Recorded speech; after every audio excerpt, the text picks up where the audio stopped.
In a part of the paper that I didn't talk about in the talk, I show how you could actually prove in a very simple way that if you want to eliminate in accordance with the elimination requirement, then you can't use predicated abstraction principles. Other than in perhaps very simple cases, but you're not going to be able to do it in the interesting cases like that of Hume's principle. And since my account of how the context principle works is so closely tied to the elimination requirement, then for me it's context principle forces elimination requirement, forces restriction to predicated abstraction principles. So we would simply disagree on that, the neologicists on one hand and myself on the other.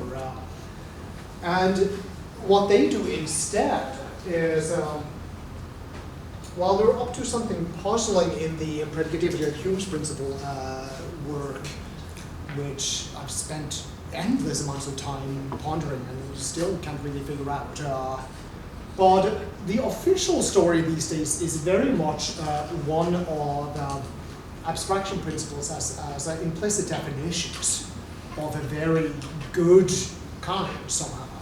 So for them it's a story about laying down, let's say, Hume's principle here as an implicit definition, being entitled to do so with no antecedent epistemic work that needs to be done. So you're entitled just to lay down.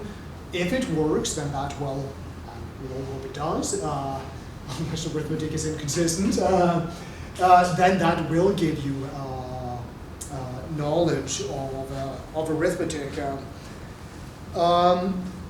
So there's no appeal to the elimination requirement on that account, and much less appeal to the context principle for that matter.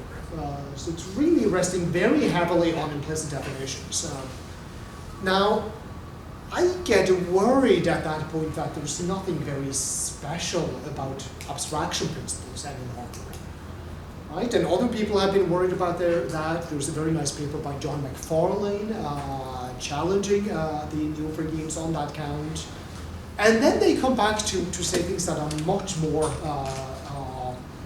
in the spirit of the context principle. So they say things like, look, there is no metaphysical distance, that's their term, between the loaded claim here on the left-hand side and the innocent claim on the right-hand side. No metaphysical distance, right? They somehow come to the very same thing. I think if you try to spell that out, you'll be back in more context principle-like territory, and my conjecture then is that you're actually not going to be able to spell out those kinds of ideas unless you make my maneuver on limiting yourself to the predicate realize. So that's really where the disagreement is located. Is it enough to talk about just implicit definitions? Well, I think neither party would say that. But if not, we want to talk about there being no metaphysical distance.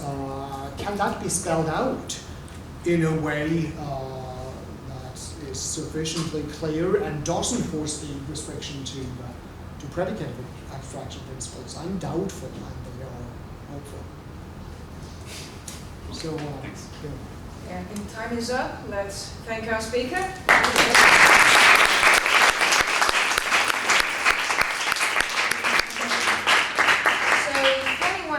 To be on the northeast of Italy tomorrow, remember that we've got this one-day workshop in philosophical logic at the University of Padua, where only Øystein will be giving a talk about varieties and sets, but we'll also have other people from other universities in Italy, Luca Bellotti, Francesca Foggiolesi, and Gabriele Sberti. Everyone is welcome. You may find all the details.